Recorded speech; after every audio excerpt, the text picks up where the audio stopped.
اور ان میں کچھ ایسے راز بھی چھپے ہیں جو ہزاروں سال پہلے دنیا میں رہنے والے انسان چھوڑ گئے تھے، کبھی ریسرچ ورک کا بہانہ تو کبھی سی ایڈونچر کا۔ یہ راز ایک ایک کر کے کھلتے جا رہے ہیں۔ آج آپ جانیں گے 10 ایسی چیزیں جو ڈیپ سی ڈائیورز کو سمندر کے باٹم سے ملی۔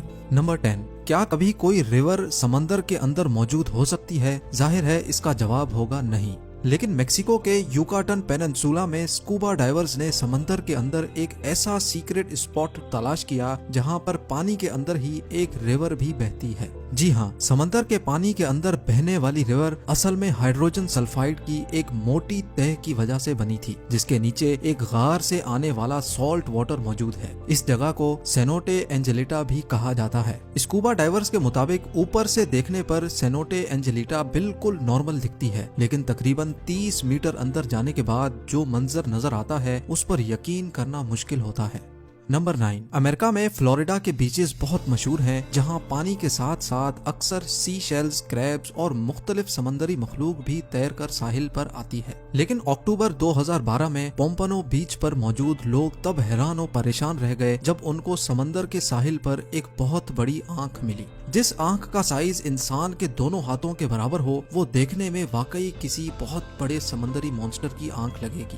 اس آئی بال کی فوٹو سوشل میڈیا پر آگ کی طرح وائرل ہو گئی۔ چند لوگوں کا خیال تھا کہ جس مانسٹر کی آنکھ تیر کر ساحل پر آ سکتی ہے وہ ضرور ساحل کے آس پاس ہی کہیں بھٹک رہا ہوگا۔ اس خوف کی وجہ سے لوگوں نے فلوریڈا کے بیچز پر جانا ہی کم کر دیا تھا۔ لیکن جب یہ آنکھ وائلڈ لائف کے ڈپارٹمنٹ میں بھیجی گئی تو وہاں کئی ایکسپیریمنٹس اور ریسرچ کے بعد یہ معلوم پڑا کہ یہ آنکھ کسی مانسٹر جائنٹ کی نہیں بلکہ ایک نارمل سورڈ فش کی ہے، جس کو کسی مچھیرے نے پکڑ کر اس کی آنکھ نکال کر وہیں سمندر میں پھینک دی ہوگی۔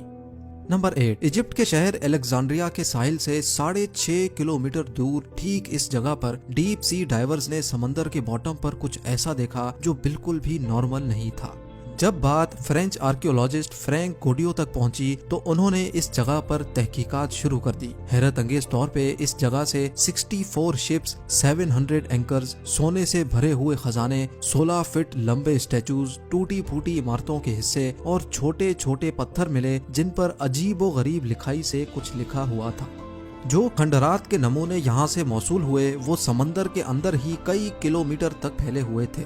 معلوم پڑا کہ یہاں پر 2300 سال پہلے ایجپٹ کا ایک بہت بڑا شہر ہوا کرتا تھا جو شاید ایجپٹ کا مین پورٹ سٹی تھا اور شاید جہاں سے ملک کے کئی کاروباری معاملات چلائے جاتے تھے۔ یہ پورا شہر آج تھونس ہیراکلیون کے نام سے جانا جاتا ہے، لیکن ہزاروں سال پرانے ایجپٹ کے اس پورٹ سٹی کو سیلاب کھا گیا یا یہ سونامی کی نظر ہو گیا، اس کا اندازہ کسی کو بھی نہیں ہے۔